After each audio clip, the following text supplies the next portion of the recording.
Harper One and HarperAudio present Breakup on Purpose, A Catalyst for Growth by John Kim. This is the author. A note before we begin. To access a special episode of the Angry Therapist podcast, don't forget to download the accompanying enhancement PDF from your audiobook provider. For my daughter, Logan, because you will go through many.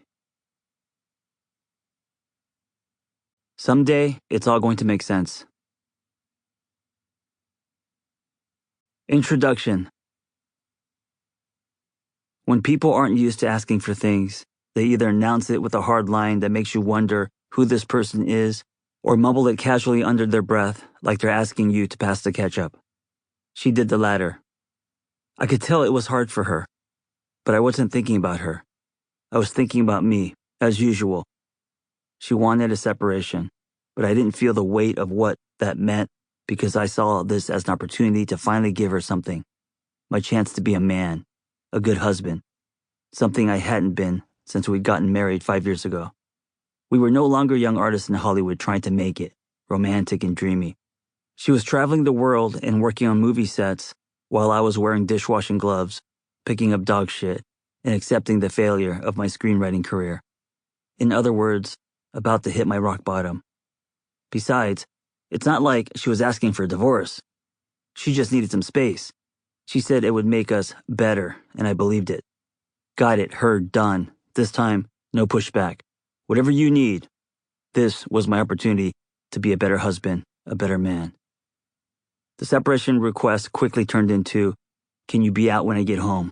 So I found a temporary room on Craigslist.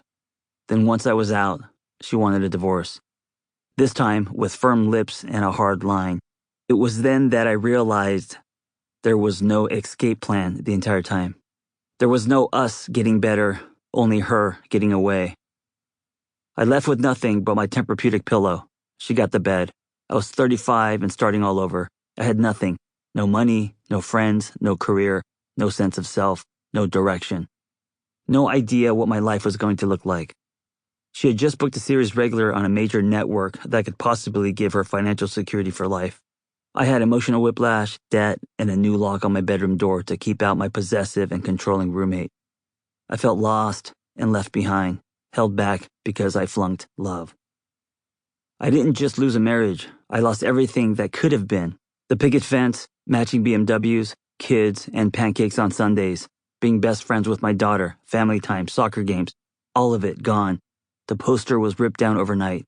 Sometimes, losing what could have been is more devastating than what was. More about this later. This idea of what we were building was the sun I revolved around, so when she left, my life went dark. The good news about starting with nothing is that you have nothing to lose. And when you have nothing to lose, you have nothing to prove. You meet fear by the bikes at 3 o'clock because you're tired of being bullied. You don't care what people think about your life anymore because you don't have one. There's something freeing about that. You wake up alone, go to sleep alone, and have no one to answer to but yourself. But most importantly, you start asking yourself different questions. Questions you never asked when you were in a relationship. There were so many other questions that needed answering first. Did you return the Amazon package? Could we try a different pizza place? Did you pick up the mustard? What do you want to be for Halloween because we need to match? Enter new questions. Why am I so unhappy? Who am I and what do I want to experience in this life? How can I make an impact? What do I want to leave behind? Where is my true north? And what does it look like to start swimming in that direction? What do I truly deserve? What do I truly want? How do I want to be loved? What do I bring to the table? How do I want to show up? How can I reconnect to myself and my body? How can I start living a life that's inside out instead of outside in? How can I start attracting instead of chasing? How can my story help others? Searching for answers to these questions became my life rudder. Instead of sinking, I started swimming. Suddenly, I was back in school, studying to become a therapist. I was doing burpees and pull-ups as a daily regimen, discarding the false belief that I'm not an athlete, formed in high school while warming a bench for 4 years. I bought a motorcycle and hugged canyons in Malibu, connecting to the Sample complete.